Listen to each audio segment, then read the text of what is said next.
हर हर महादेव गुरु भाई एवं बहनों। तो मैं बहुत ही प्यारा सा कथा सुनाने जा रही हूँ, जो आप लोग पूरा सुनिएगा। भगवान विष्णु ने बताया पति पत्नी का रिश्ता कितने जन्मों तक का रहता है। तो चले कथा प्रारंभ करते हैं। अगर आपको कथा अच्छी लगे तो मेरे चैनल को सब्सक्राइब कीजिए, लाइक कीजिए, शेयर कीजिए और कमेंट में ओम नमो भगवती वासुदेवाय नमः जरूर लिखें।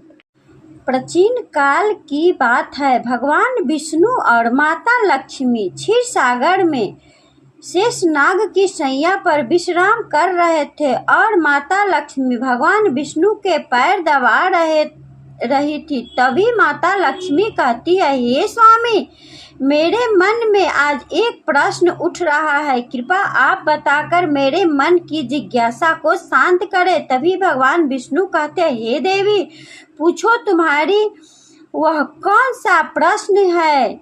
मैं अवश्य ही तुम्हें उस प्रश्न का उत्तर देने का प्रयास करूंगा। माता लक्ष्मी कहती है, हे स्वामी, मेरा प्रश्न यह है कि पति पत्नी का रिश्ता कितने जन्मों तक का रहता है और कौन से पति पत्नी के साथ जन्मों तक का रहता है। भगवान विष्णु कहते हैं, पति पत्नी का रिश्ता कितने जन्मों तक रहता है और कौन से पति पत्नी का साथ जन्मों तक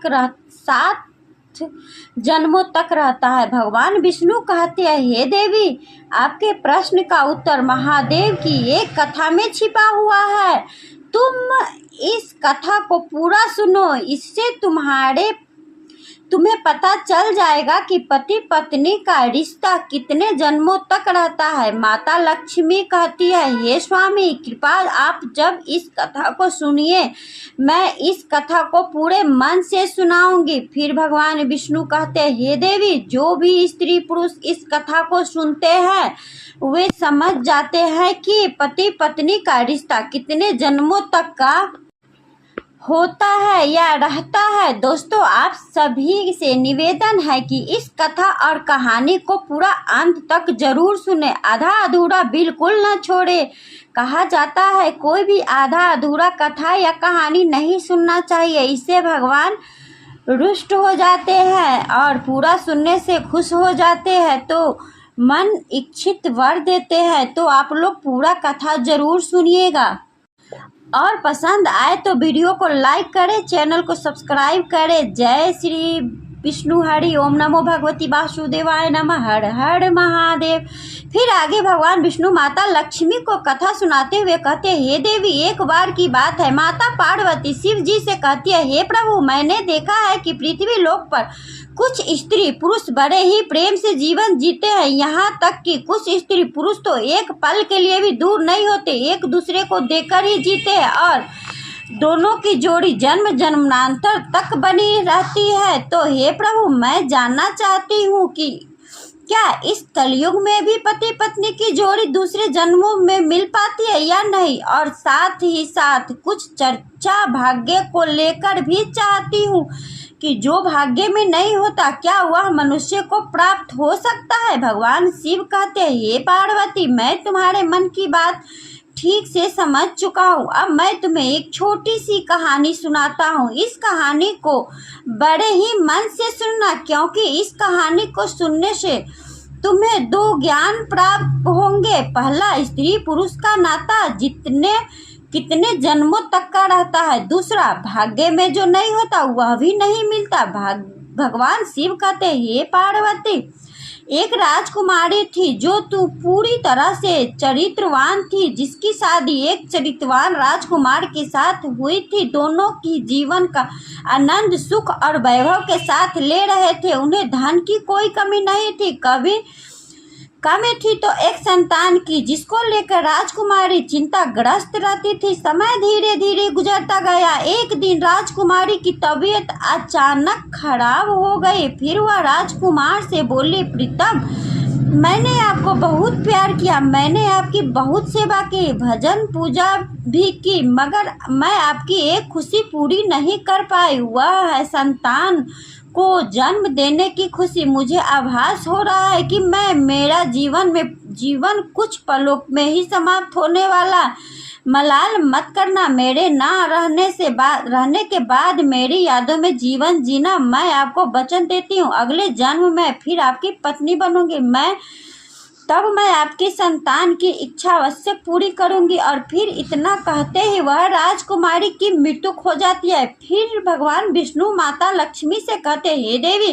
फिर आगे भगवान शिव कहते हैं, समय आने पर एक दिन राजकुमार भी शरीर छोड़ देता है। फिर वह राजकुमार एक ऐसा राजकुमार के यहाँ जन्म लेता है, राजा के यहाँ जन्म लेता है, जिसके 160 रानियां थी और सब रानियां के बीच अकेले ही पुत्र था। उधर वह राजकुमारी भी एक ऐसे ही राजा के यहाँ जन्म लेती है, जिसकी भी 160 रानियां थी और सभी रानियों को बीच एक ही पुत्री थी। भगवान शिव आगे कहते हैं, हे देवी पार्वती, जिस राजा का पुत्र था उस राजा के पास बहुत ही अक्लमंद और वफादार तोता था। राजा उससे बहुत सारे मामलों में सलाह लिया करता था और उससे सलाह मानता भी था। बड़ी बड़ी मुश्किल समस्याओं में राजा तोते का सलाह आवश्यक लेता था। फिर भगवान विष्णु माता लक्ष्मी से कहते हैं, हे देवी। शिव जी पार्वती के आगे बताते हैं, कहते हैं, एक दिन राजा ने उस तोते को बुलाया और तोते से कहा, हे तोते, मैं तुम्हें एक बहुत बड़ी जिम्मेदारी सौंप रहा हूँ जो मुझे पूरी करनी है। तो तोता ने कहा, बोलिए महाराज, आपके लिए कुछ भी कर सकता हूँ। तो राजा ने कहा, हे तोते, तुम तो जानते हो कि मेरा एक ही बेटा है। मैं अपने बेटे के लिए जैसी बहू चाहता हूँ, तुम्हें ढूंढकर ऐसी ही बहू लानी है। और फिर राजा उस तोते को अपने मन की सारी बात बता दी कि वह बहू कैसी चाहता है। तोता राजकुमार की बात सुनकर राजी हो गया और बोला, महाराज, आप जैसी भी राजकुमारी चाहते हैं, आप एक पर्ची पर लिखकर मेरे पैर पे पर्चा बांध दीजिए। फिर आगे का काम आप मेरे ऊपर छोड़ दीजिए। मैं वैसे ही राजकुमारी की तलाश करके लाऊंगा जैसे आप चाहते हैं। दोस्तों, गुरु भाई बहनों, तो फिर तोता की बात सुनकर राजा ने एक पर्ची पर अपनी पसंद की राजकुमारी के बारे में लिख दिया कि वह कैसी राजकुमारी चाहता है और उस पर्ची को तोते के पैर में बांध दिया। फिर तोता वहां से राजकुमारी की खोज में उड़ता हुआ चल देता है। जब तोता एक पड़ोसी देश में पहुंचा जहां वह भारी बारिश हो रही थी, तो उसे एक जंगल में शरण लेनी पड़ी। उसे एक पुराना पेड़ मिल गया जो खोखला था। वही उसे लगा कि वह जगह उसके आराम के लिए बहुत ही ठीक रहेगी। जैसे ही तोते ने उस पेड़ के खोखले हिस्से के अंदर जाने के लिए सोचा, वैसे ही अंदर से एक आवाज आई, तुम अंदर मत घुसना, नहीं तो तुम अंधे हो जाओगे। तोता यह डरावनी बात सुनकर उस पेड़ के खोखले हिस्से के अंदर नहीं घुसा और पेड़ की जड़ के पास उग रही एक टहनी पर जाकर बैठ गया और बारिश खत्म होने का इंतजार करने लगा। बारिश बंद होने के बाद उस खोखले जगह में से एक मैना निकली और आकर तोते के पास बैठ गए। फिर दोनों बहुत देर तक बातें करने लगी। उस बीच तोते मैने को सभी बात बताई तो वह कहाँ जा रहा है। तोते की बात सुनकर मैना कहने लगी, आज हमारी मुलाकात बहुत ही अच्छी रही। और फिर वह मैना तोते से आगे कहती है, आप अपने मालिक के प्रति जितना वफादार है, मैं भी अपने मालिक के प्रति उतना ही वफादार हूँ। आप अपने राजा के बेटे के लिए एक ऐसी राजकुमारी की तलाश कर रहे हैं जिसमें सभी गुण हो, और मैं भी अपने राजा के बेटी यानी राजकुमारी के लिए ऐसी राजकुमार की तलाश कर रही हूँ जिसमें सारे गुण हो। फिर भगवान विष्णु माता लक्ष्मी जी से कहते हैं, हे देवी। सिर्फ इस कहानी को आगे बताते हुए कहते हैं, हे देवी पार्वती। फिर वह तोता कहने लगा, हमारे राजा का कहना है कि हम एक घर की राजकुमारी ऐसे घर की राजकुमारी लेकर आएंगे जिन्हें राजा का 108 रानियां होंगी, क्योंकि राजा को भी 108 रानियां हैं। तो मैंने कहने लगा, अब तो बात बन जाएगी, क्योंकि तुम्हारे राजा की भी 160 रानियां हैं और हमारे राजा की भी। तुम्हारे राजा पर केवल एक कुमार है और हमारे राजा के केवल एक राजकुमारी। तुम्हारे राजा का राजकुमार भी सर्वगुण संपन्न है और हमारे राजा की भी राजकुमारी सर्वगुण संपन्न है। इस प्रकार तोते ने मैने को राजकुमार की साड़ी पसंद बताई और उधर मैना ने तोते को राजकुमारी की साड़ी पसंद बताई। फिर वह तोता और मैना राजकुमारी के देश में आ गए, क्योंकि तोता मन ही मन सोच रहा था, मेरे मालिक का सपना पूरा हो जाएगा, उसकी ख्वाहिश पूरी हो जाएगी, क्योंकि वह जैसी राजकुमारी के बारे में सोच रहे हैं वे ऐसा ही राजकुमारी मुझे उनके लिए मिल गई है। फिर भगवान विष्णु माता लक्ष्मी से कहती है, हे देवी। शिवजी कहानी को आगे बताते हुए कहते, हे देवी पार्वती। इस प्रकार जब तोता और मैना उड़ते हुए राजकुमार के महल में पहुंचे तो महल में एक नौकर ने उसे देख लिया। उसने राजा को आकर बताया, महाराज आपने मैने को जिस कार्य के लिए भेजा है उसने आपके साथ बहुत बड़ा विश्वासघात किया है। वह राजकुमार की तलाश में कहीं पर नहीं गई, वह तो एक तोते के साथ घूम रही है। मैंने उसे अपनी आंखों से देखा है, वह आपकी आज्ञा का उल्लंघन कर रही है। जब राजा ने अपने नौकर से ऐसी बात सुनी तो वह क्रोध में आ गया और उसने तोते और मैने को मारने का हुक्म दे दिया। जिस समय राजा ने तोता और मैना को मारने की सजा सुनाई वह बात मैना को मालूम पड़ गई। मैना ने तोते से कहा, हम दोनों की जान यहाँ खतरे में है, जितनी जल्दी हो सके हमें यहाँ से भाग जाना चाहिए। जल्दी उड़ो वरना हम दोनों बेमौत मरे जाएंगे। इससे पहले कि राजा की तीर हमें मारे, चलो यहाँ से कहीं दूर भाग चले। और फिर ऐसा सोचकर तोता और मैना वहाँ से बहुत दूर उड़ गए। राजा के नौकर जब उन्हें मारने पहुँचे तो वो वहाँ नहीं थे। उन्होंने तोते और मैना को बहुत खोजा किंतु वे कहीं नहीं दिखाई दिए। फिर उन्होंने यह सोचकर तसल्ली कर ली कि लगता है तोते और मैना को शादी हुक्म का पता चल गया है, इसलिए वे किसी सुरक्षित जगह पर चले गए हैं।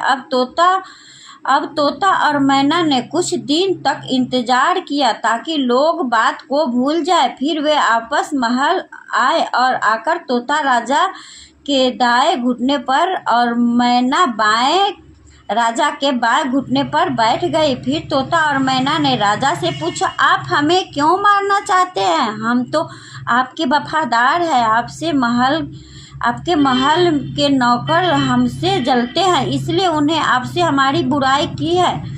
हम तो आपको खुशखबरी सुनाने आए थे। हम दोनों तोता और मैना बड़े शान वाले राजाओं के नौकर हैं, जो अक्लमंद भी है और अमीर भी।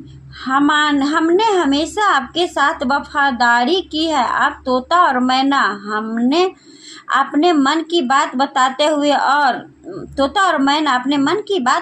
हुए और कहते हैं, इस तोते की राजा के यहाँ 160 रानियां हैं और उसके यहाँ भी उस राजा के पास केवल एक ही बेटा है और आपके पास केवल एक बेटी है। हालांकि आपने एक दूसरे के कभी देखा नहीं है, लेकिन आपको अपने बच्चे की शादी एक दूसरे के बच्चों से करनी चाहिए। उस राजा को वैसे बहू चाहिए जैसी आपकी बेटी है और आपको वैसा ही दामाद चाहिए जैसा इस तोते के राजा का बेटा है। भगवान की कृपा से हम लोग आपके राज्य के बाहर एक जंगल में मिले और यह अच्छी खबर लेकर आपके पास आए। फिर तोता और मैना ने अपने मन की बात राजा को कहकर राजा को खुश कर दिया। फिर तोता ने राजा की तरफ अपना पैर बढ़ा दिया जिसमें एक पर्चा बंधा हुआ था और उसमें राजकुमार की पसंद लिखी हुई थी। जब राजा ने वह पर्चा पढ़ा तो वह बहुत ही खुश हुआ। पहले तो उसे उन तोते मैना पर विश्वास नहीं हुआ, लेकिन जब उसने पर्चा को तोते के साथ देखा तो उसने तोते पर विश्वास हो गया। फिर राजा ने तोते के पैर से राजकुमार की शाही तस्वीर निकाली और अपनी रानियों के पास भिजवा दी। उसने यहाँ कहा, यह तस्वीर देखकर बताइए कि यह राजकुमार कैसा है। कुछ दिन बीत गए लेकिन तस्वीर वापस नहीं आई। राजकुमारी को यह तस्वीर बहुत पसंद आ गई थी और वह उससे अपने हाथ में ही लिए रखती थी। कुछ दिनों के बाद रानियों की तरफ से जवाब आया कि राजकुमार को सबको पसंद है, अब उसकी शादी जल्द से जल्द हो जानी चाहिए, क्योंकि राजकुमारी तो राजकुमार को देखे बिना रह नहीं पा रही है। फिर आगे भगवान विष्णु माता लक्ष्मी से कहते, हे देवी, शिव जी आगे कहते हैं। जैसे ही यह जवाब राजा के पास पहुंचा तो राजा ने तोते को यह कहकर वापस भेज दिया कि वह अपने मालिक से जाकर कहे राजकुमार की पसंद की लड़की उसे मिल गई है, वह 10 महीने के अंदर शादी के लिए हमारे पास आ जाएंगे। फिर तोते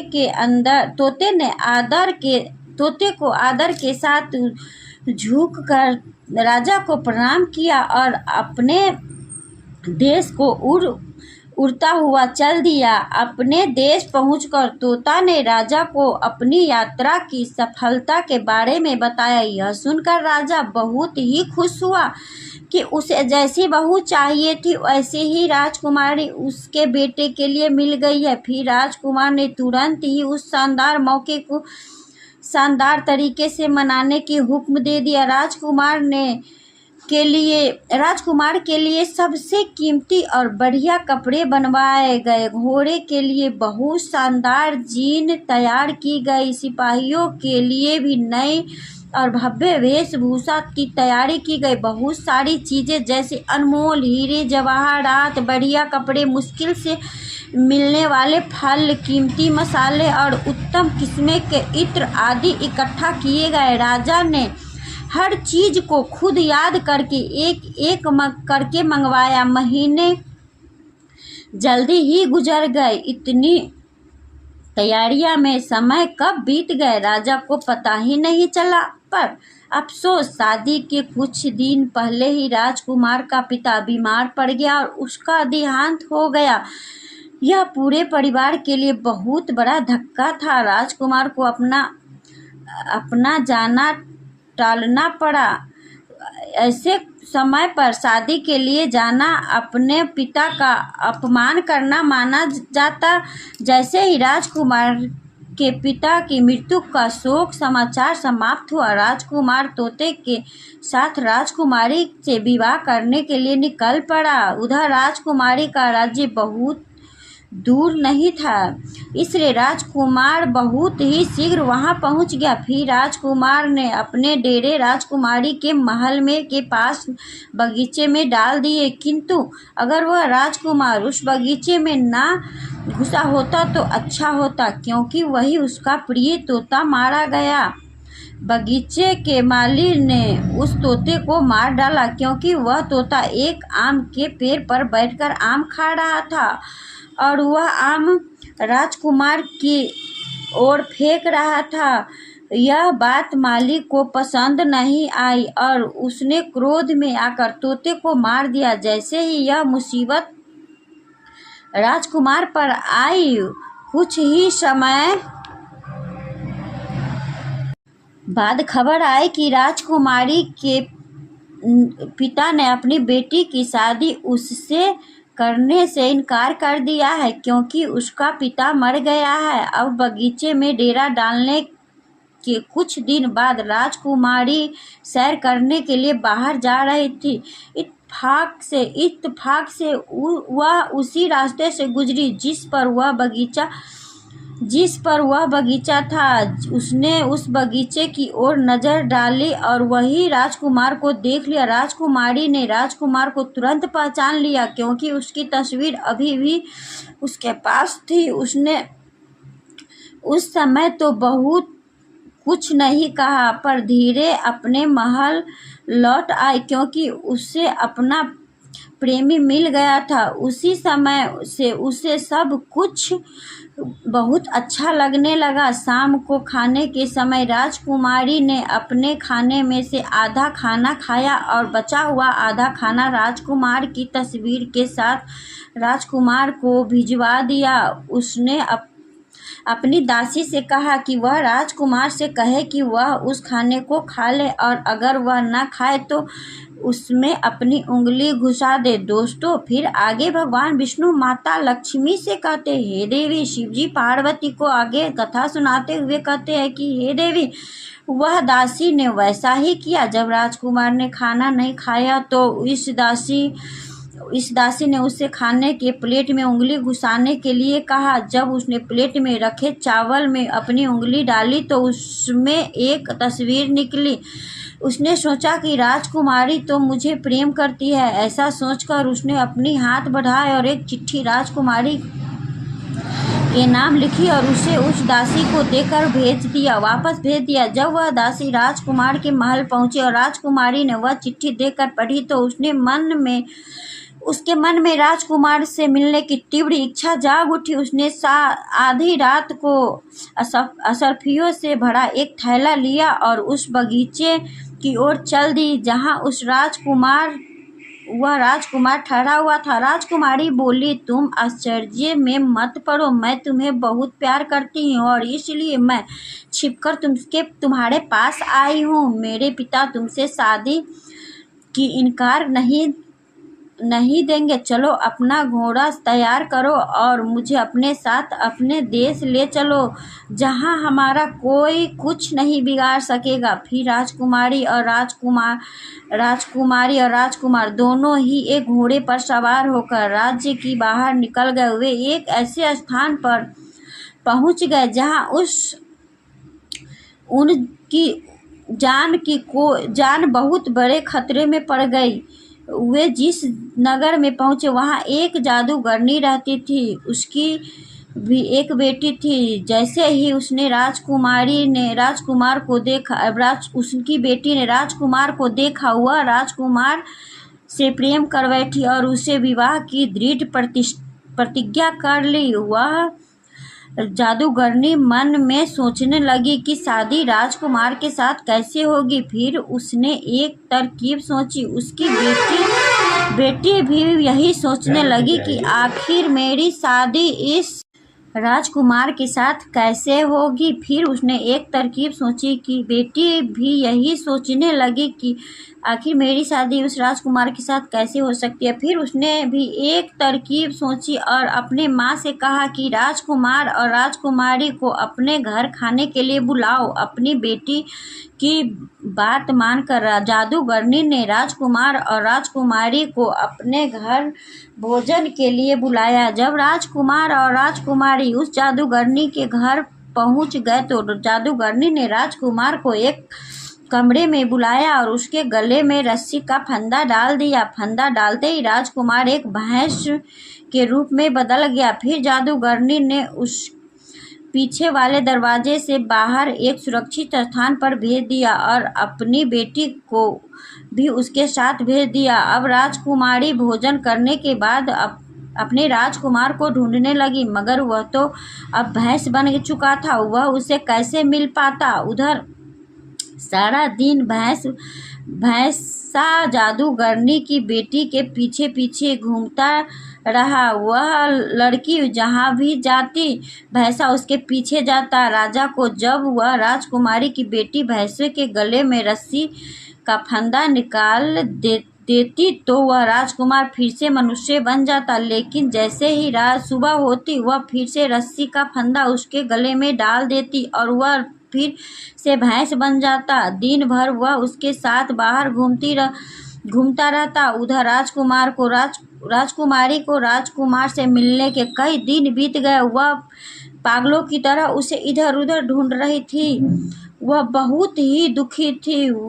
उसे कुछ समझ नहीं आ रहा था कि अब क्या करे। वह सोचती, आखिर राजकुमार मुझे छोड़कर कहाँ चले गए? क्या उसने मुझे धोखा दिया है? नहीं, वह ऐसा नहीं कर सकता। वह मुझसे बहुत प्रेम करता है, मैं भी उससे बहुत प्रेम करती हूँ। कहीं ऐसा तो नहीं कि किसी ने उसका कत्ल कर दिया हो? फिर भी राजकुमारी ने एक आदमी को रूप धारण किए और उस देश के राजा के पास पहुंची और उसे अपने मन की बात बताई। उधर राजकुमार की अब शक्ल सूरत और बोलने के ढंग से बहुत प्रभावित हुआ। फिर राजा ने अपनी दरबार में उस राजकुमारी को कोतवाल के पद पर नियुक्त कर दिया। जब राजकुमारी कोतवाल बन गई तो उसे बहुत सारे घरों के आने में जाने की अनुमति मिल गई।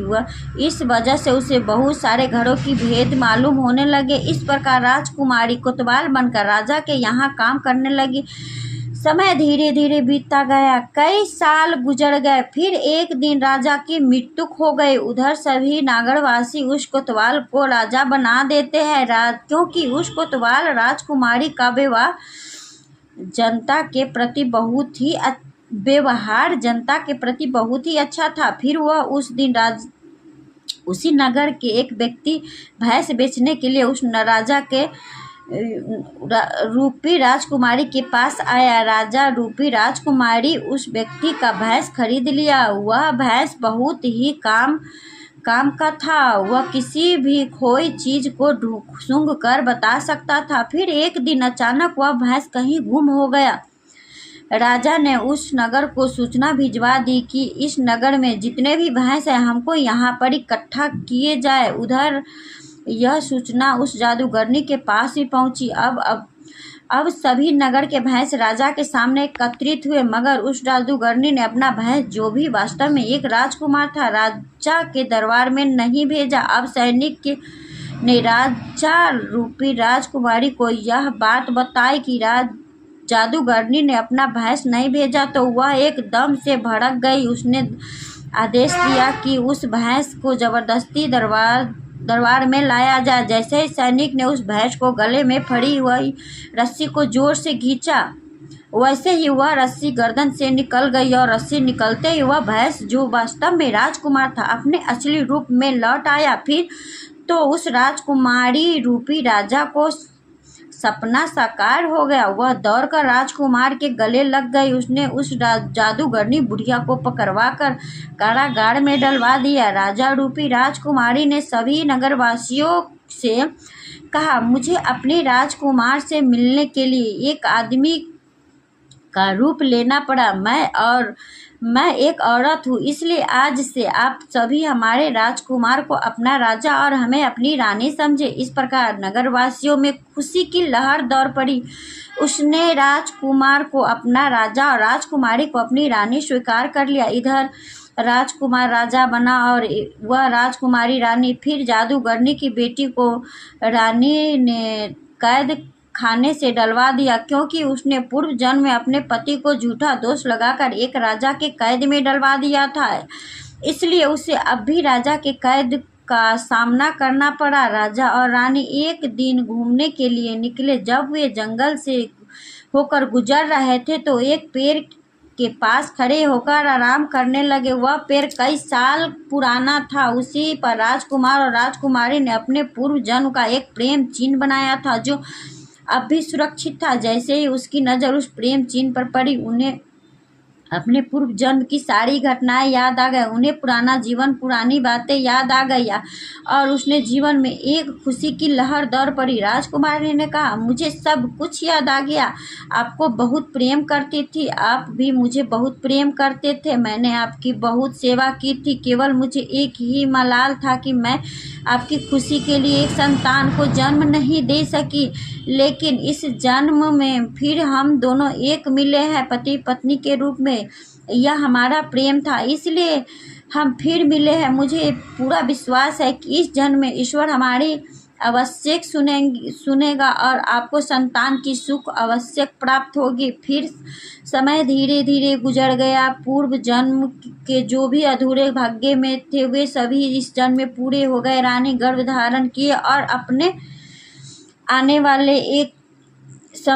वाले पर एक सुंदर पुत्र को जन्म दिया। इस प्रकार पत्नी ने अपने अगले जन्म में आकर अपने पति की पुनः प्राप्ति की और उसके सुख के लिए एक पुत्र रत्न को जन्म दिया। दोस्तों, गुरु भाई एवं बहनों, आगे भगवान विष्णु माता लक्ष्मी से कहते हैं, हे देवी, शिव जी पार्वती से कहते हैं कि हे देवी, इस कथा से यह ज्ञान प्राप्त होता है, यदि स्त्री और पुरुष आपस में सच्चा प्रेम करते हैं तो तनिक भी विरोध भाव नहीं रखते तो ऐसे पति पत्नी के रिश्ता जन्म जन्मांतर तक होते हैं। यदि स्त्री पुरुष को धोखा देती है तो उसे भी धोखा मिलता है और यदि पुरुष स्त्री को धोखा देता है तो उसे भी धोखा मिलता है। इसलिए पति पत्नी का रिश्ता अटूट विश्वास का होता है। जो स्त्री पुरुष विश्वास की डोर मजबूत रहते हुए 7 जन्मों तक पति पत्नी के रूप में मिलते हैं, उनकी पूर्व जन्म की शेष बची हुई इच्छा को भाग्य की देवी पूरा करती है। जैसे कि राजकुमार ने अपने अगले जन्म की वही राजकुमारी पति के रूप में मिला और उससे संतान सुख प्राप्त हुआ। दोस्तों, गुरु भाई एवं बहनों, आगे भगवान विष्णु माता लक्ष्मी से कहते हैं, हे देवी, इस कथा से दूसरा ज्ञान यह प्राप्त होता है कि भाग्य में जो नहीं होता वह कभी नहीं मिलता। जादूगरनी की बेटी का चरित्र ठीक नहीं था। वह अपनी जादुई शक्ति से राजकुमार को हासिल करना चाहती थी, लेकिन राजकुमार उससे भाग्य में नहीं था। इसलिए वह चाहे जितना भी चाल चले वह राजकुमार को हासिल नहीं कर सकी। राजकुमार केवल उस राजकुमारी के भाग्य में था। इसलिए इतनी सारी मुश्किल के बाद भी वही राजकुमार इस जन्म में भी उसी राजकुमारी को पति के रूप में प्राप्त हुए। फिर आगे भगवान विष्णु माता लक्ष्मी से कहते हैं, हे देवी, ऐसी पति पत्नी का रिश्ता जन्म जन्मांतर का होता है। इसलिए इस रिश्ते में विश्वास बनाए रखना चाहिए और पूरी तरह एक दूसरे के प्रति चरित्रवान रहना चाहिए। जो चीज भाग्य में नहीं होता वह चाहे जितना भी प्रयास कर लो नहीं मिलता। इसलिए कभी भी गलत रास्ता अख्तियार नहीं करना चाहिए, अन्यथा उसके बुरे परिणाम भुगतने पड़ते हैं। जैसे कि उस जादूगरनी की बेटी ने हमेशा के लिए राजा के कैद खाने में डलवा दिया गया और उसका सारा जीवन उसी कैद में गुजर गया। दोस्तों, गुरु भाई एवं बहनों, जब माता लक्ष्मी जी ने यह कथा पूरी सुनी तो उन्हें कहा, हे स्वामी, अब मुझे मेरे प्रश्न का उत्तर मिल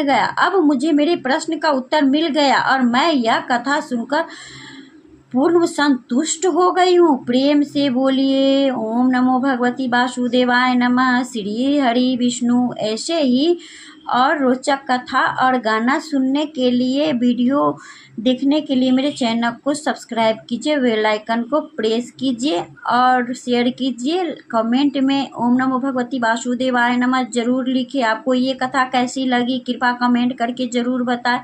वीडियो पसंद आए तो लाइक कमेंट शेयर करना ना भूले। हर हर महादेव। जय श्री कृष्णा। ओम नमो भगवती वासुदेवाय नमः। तो कथा सुनने के लिए धन्यवाद। कथा सुनने और सुनाने वालों को भगवान महादेव हरि विष्णु सबकी इच्छा पूर्ण करे।